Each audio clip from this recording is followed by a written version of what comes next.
I hike up Main Street in New Paltz on an icy early spring morning in 1988 in search of a public phone where I can have some privacy.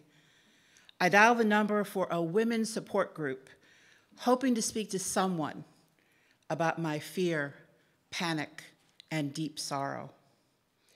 The young woman who answers the line doesn't seem to understand why I'm calling. She suggests I call the local pregnancy support group, but I know enough to avoid a group that will pressure me to keep my baby no matter what.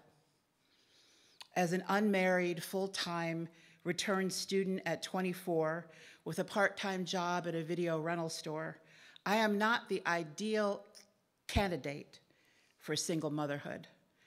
I don't fully know myself, let alone the man who has impregnated me. I could pretend that the struggles of putting myself through college was the only reason it took 8 years to complete my degree, but the truth is that a lifetime of physical and emotional trauma has proved too much for even my resilient ass. After nearly dying from alcohol poisoning, I grasp for a way to change. I leave college to do theater, write, sing in an all-girl punk rock band, attend ACOA 12-step meetings, and receive therapy from a beautifully generous social worker named Marilyn Maxwell.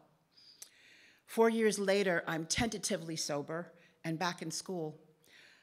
On my first spring break, I traveled to Virginia Beach to visit my little brother, Sean, a submarine sailor back on dry land after many months. Another submariner friend of his shows up just as we're going out for Mexican food, and Sean introduces us as if he hadn't planned this fix-up all along. Everyone is drinking. I don't at first, but then I do, seeking a fast way to calm my out-of-practice social nerves. The handsome sailor seems relieved once I start drinking, and we soon fall in lust. By the end of the night, we end up in bed. The sailor visits me in New Paltz. He seems smitten with this sexy, so much fun version of me. He mentions an ex-girlfriend he calls Fat Pat. He doesn't know that not so long ago I was 50 pounds heavier. I keep my expression perfectly bland, but inside I recoil. True to our established routine, we drink and fuck. One night he presents me with his erect penis encased in a day-glow orange condom. He thinks this free bar condom is hilarious. I laugh nervously, but I don't say anything until a raggedy-ass free bar condom breaks. And he's laughing. What the fuck? He is still laughing as I grab my bathrobe and run out to the shared bathroom in the hallway to tend to damage control. In 1988, we do not have Plan B. Early the next morning, after the sailor leaves without a word about the condom incident, I go to my closet and pull out the purple Afghan my Nana, Maria Grazia Amado Cangelosi, made for me years ago. I don't use my blessing blanket often, but right now, I need the comfort of something made by her hands. Her love and her prayers are braided and looped into every stitch. I come from a long line of Sicilian, Latin, Middle Eastern, and North African women with strong, healing hands, gifts of prophecy, and the herbal knowledge to stop and start pregnancy. Stregas, curanderas, benedicarias, their gifts were often hidden behind saints and incense, rosary beads and chants, ancestor altars, healing herbal gardens, tea leaves and charms embroidered into handmade lace. I've hidden mine behind silence and the shield of shame.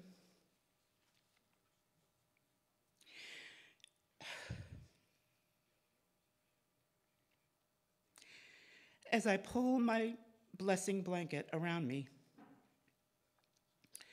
I feel the sudden warmth in my hands that connects me to my late grandmother, her mother, and her mother before her. I know my Nana wants better for me. I can feel it. Suddenly, I want better for me too.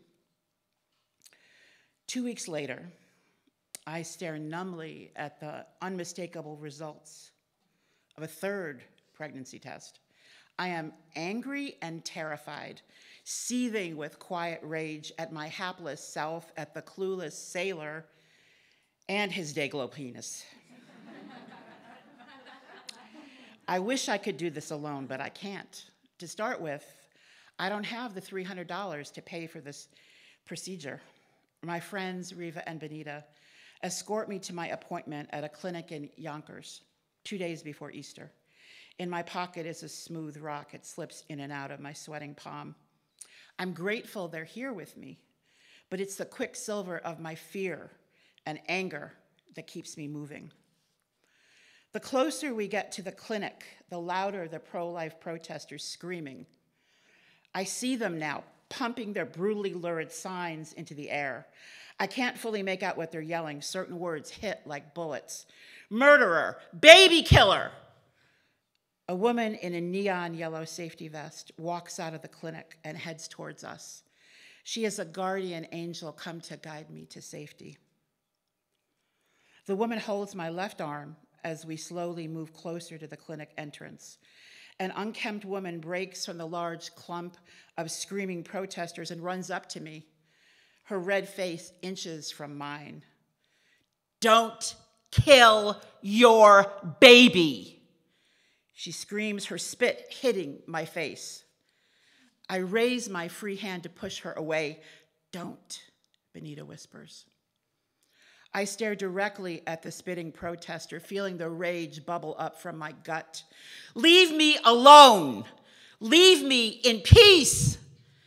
I don't recognize my own voice, but I know her. She's the big sister who beat up her baby brother's bullies, the smart-mouthed girl who couldn't be shut up by anyone, even her abusive father. I am letting her take the wheel. My purposeful stride pushes the spitting protester out of the way. In the clinic lobby, Benita hands me her Walkman with the ancient cassette tape of Chief Joseph chanting the Moon Song. The perfectly wordless song washes over me, and I claim my right to peace, even here.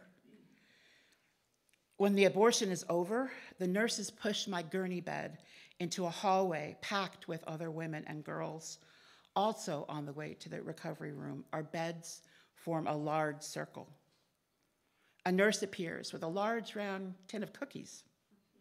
We, this little crowd of women and girls, pass the cookies to each other. 2 young teen girls who seem to know each other are front and acting like it's nothing but a thing. One of them turns to me and asks, "Hey, are there any more pink wafers? I like those." I take one for myself and pass the tin to her. Her fierce and beautiful eyes smile at me for a few seconds as we eat. Lying back on my gurney, I cup one hand against my swollen womb and lay the other over my heart.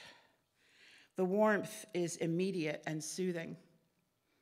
Soon I'm drifting off, cocooned in the memories of the women who raised me and the ancestors I never met. For now, this is enough.